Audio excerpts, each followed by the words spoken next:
تو ان کے دلوں کے اوپر ہم نے مہر جباریت کر دی، آپ سے بھی کیا تمہارے دلوں کے اوپر کیا کر دیں، مہر جباریت کر دیں گے، اور جو ایمان کو قبول کرنے کی جو توفیق ہے وہ کیا کر لیں گے، ہم سلب کر لیں گے، کیا کر لیں گے، ہم سلب کر لیں گے۔ تو یہ تل کا کیا ہے، اس میں اشارہ ہے ان کا جو عقیدہ اور نظریہ ہے اہل باطل کا، کہ کیا امام الانبیاء صلی اللہ علیہ وسلم قبر میں کیا ہیں، حاضر ناظر ہیں، وہ کیا ہے، حاضر ناظر نہیں ہے۔ اگر حاضر ناظر ہوتے تو پھر قرآن کی کچھ صورتیں کیا ہے، مکی ہیں اور کچھ کیا ہیں، مدنی ہیں۔ کیا مطلب ہے اس کا، مکہ میں تھے تو مدینہ میں نہیں تھے، مدینہ میں تھے تو مکہ میں نہیں تھے، زمین میں تھے تو معراج میں نہیں، آسمانوں پہ نہیں تھے، آسمانوں پہ تھے تو زمین پر نہیں تھے۔ اسی طرح ایک سوال اٹھتا ہے کہ جس وقت امام الانبیاء صلی اللہ علیہ وسلم معراج پہ گئے تو جو حدیث نقل کی جاتی ہے نا، اس کی روایت سند کے اعتبار سے بالکل کیا ہے، وہ روایت ضعیف ہے۔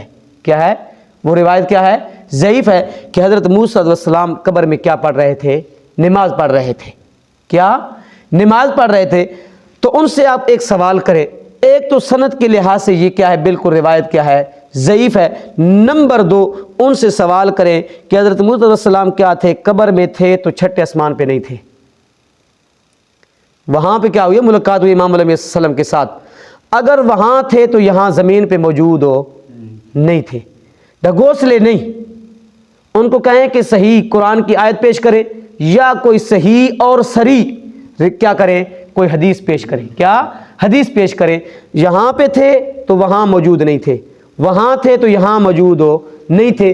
پھر سوال ہوتا ہے کہ بیت المقدس میں کیسے تھی، یہ بیت المقدس میں کیسے امام علیہ السلام کے پیچھے نمازیں پڑھی ہیں، تو وہ ان کو بھائی مثالی جسم عطا کیا گیا تھا، کیا مثالی جسم عطا کیا گیا تھا۔ جس طرح ہم خواب سوتے ہیں، ہمیں تایا، چاچا، امی، ابو کیا آتے ہیں، خواب میں آتے ہیں، کیا خواب میں آتے ہیں، حالانکہ ان کی میت کہاں، جسم کہاں ہوتا ہے، قبرستان میں، لیکن بالکل ہو بہو ان کا ڈھانچہ ہماری آنکھوں کیا ہوتا ہے، سامنے ہوتا ہے، یہ ہمارا باپ ہے، یہ ہماری کیا ہے۔ کوئی آتے ہیں خواب میں تو اکثر ہو بہو کیا آتا ہے، تو کیا اس کو مثالی جسم عطا کر دیا جاتا ہے، کیا مثالی جسم عطا کر دیا جاتا ہے۔ تو اسی طرح جو برزخ کی زندگی ہے نا، شہداء کے بارے میں جو آتا ہے کہ شہداء کیا ہیں، زندہ ہیں، ان کی جو برزخ کی زندگی ہے اللہ ان کو مثالی جسم عطا کرتے ہیں، کیا مثالی جسم عطا کرتے ہیں، سبز رنگ کے کیا پرندے، پھر وہ اپنا اللہ کے عرش کے نیچے کیا ان کی قندیلیں ہیں، اس میں کیا کرتے ہیں، اس کے اندر بسیرا کرتے ہیں۔ اور جو انبیاء علیہ السلام کی اس زندگی کے بعد برزخی زندگی ہے، تو حدیث پاک کے اندر آتا ہے ان کو مشک اور کافور کے ان کو جسم عطا کر دیجیے، کیا جسم عطا کر دیجیے۔ پھر جنت میں وہ جہاں چاہیں کھائیں پیئیں ٹریں پھریں، انہیں کوئی روک ٹوک نہیں ہے، ان کو کیا مثالی جسم عطا کر دی جاتا ہے۔ نمبر دو، جیسے امام الانبیاء صلی اللہ علیہ وسلم کا جسم مبارک دنیا میں تر و تازہ تھا، اسی طرح میں کہتا ہوں میری جماعت اور سارا ہمارا عقیدہ یہ ہے کہ بہار کا موسم ہو، گلاب کا پھول کیا ہو، صبح کا وقت ہو، کھلا ہوا ہو، اور اوپر سے ہلکی ہلکی شبنم پڑ رہی ہو، ہمارا عقیدہ ہے کہ اتنا وہ گلاب کا پھول ایک کھلا ہوا اتنا خوبصورت نہیں لگتا جتنا میرے محبوب کا پیغمبر کا جسم کیا ہے، قبر کے اندر تر و تازہ ہے، کیا ہے، تر و تازہ ہے۔ حدیث پاک کے اندر آتا ہے کہ اللہ رب العزت نے انبیاء علیہ السلام کے جسم واسطے کیا کر دیا، مٹی کو حرام کر دیا کہ میرے نبی کے جسم کو آپ نہیں کھا سکتی۔ یہ صرف قانون کس کے لیے ہے، نبی کے لیے ہے، باقی کسی کے لیے نہیں۔ باقی رب چاہے، جس کی رب چاہے اس کی جسم کو کیا کر دے، محفوظ کر دے، کیا کر دے، محفوظ کر دے، لیکن یہ قانون صرف کس کے لیے، نبی کے لیے، کسی اور کے لیے نہیں ہے۔ اللہ عمل کی توفیق عطا فرمائے۔ اعوذ باللہ من الشیطان الرجیم، بسم اللہ الرحمن الرحیم۔ تلک القریٰ نقص علیک من انبائہا، یہ بستیاں ہیں کہ ہم سناتے ہیں آپ کو ان کے کچھ احوال۔ وَلَقَدْ جَاءَتْهُمْ رُسُلُهُمْ بِالْبَيِّنَاتِ، اور آ چکے ہیں ان کے پاس ان کے رسول واضح دلیلیں لے کر، فما کانوا لیؤمنوا، پھر وہ ایسے نہ تھے کہ ایمان لے آتے، بما کذبوا، اس وجہ سے کہ جھٹلا چکے تھے، من قبل، اس سے پہلے، کذالک، اسی طرح، یطبع اللہ، مہر کر دیتا ہے اللہ تعالیٰ، علی قلوب الکافرین، کافروں کے دلوں پر، وما وجدنا لاکثرہم، اور نہیں پایا ہم نے بہتوں کے لیے ان میں سے، من عہد، عہد کا پاس رکھنے والا، وَإِن وجدنا، اور پایا ہم نے، اکثرہم، اکثر کو ان میں سے، لفاسقین، نافرمان۔ صدق اللہ العظیم۔